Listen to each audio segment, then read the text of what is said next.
How to troubleshoot a solid-state relay. Solid-state relays will get damaged instantly their input and output configurations are exceeded. Because of their unique design, this sort of damage can hardly be inspected visually and audibly from the outside, making SSRs harder to diagnose than mechanical relays.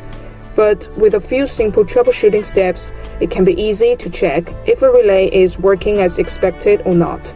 The relay we have chosen for the test is a DC-controlled AC output solid-state relay. For testing this AC output solid-state relay, things you need to get ready are a 110-volt or 220-volt AC source, for example your wall outlet, a 100-watt light bulb, and a DC supply, for which a 9-volt battery is more than sufficient. The 9-volt battery, as said before, will serve as the DC control voltage to be connected to the input circuit, with positive pole connected to terminal 3 and negative pole connected to terminal 4. And a switch is also connected to open and close the circuit. On the load side, you'll have the 100-watt bulb placed in series with the AC source, or the wall outlet, and connect terminal 1 to the AC voltage and the bulb, while the second wire from outlet is to be connected to terminal 2 to complete the circuit, as shown in the figure. Now switch on and off S1. If the light bulb turns on and off accordingly, the relay is in good condition. Otherwise, there's a very high probability that you have a damaged relay and need to replace it with a new one. Testing an AC input SSR follows the same operation process, except that an AC control voltage, along with a slightly different wiring configuration, is required for the input circuit.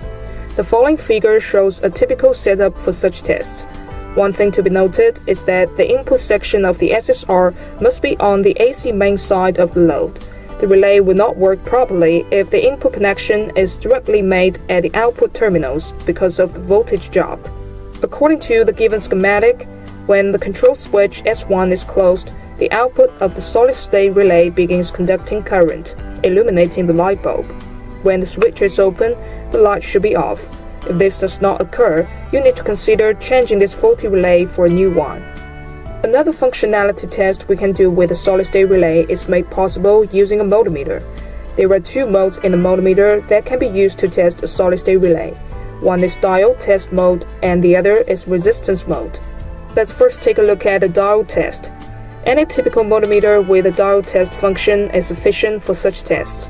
Place the red probe onto the positive input terminal of the relay and the black probe onto the negative input terminal. Turn the meter dial to the diode test mode. The measured voltage should climb to somewhere between 1.2 and 2.0 volts. The result may be slightly more or less, since different meters and models output different voltage and current levels. We should know that this method will only work for low-voltage DC control solid-state relays. Then let's go on to the resistance test. This test requires two meters, with one of them measuring the resistance across the output terminals, while the other continues with a diode test at the input terminals.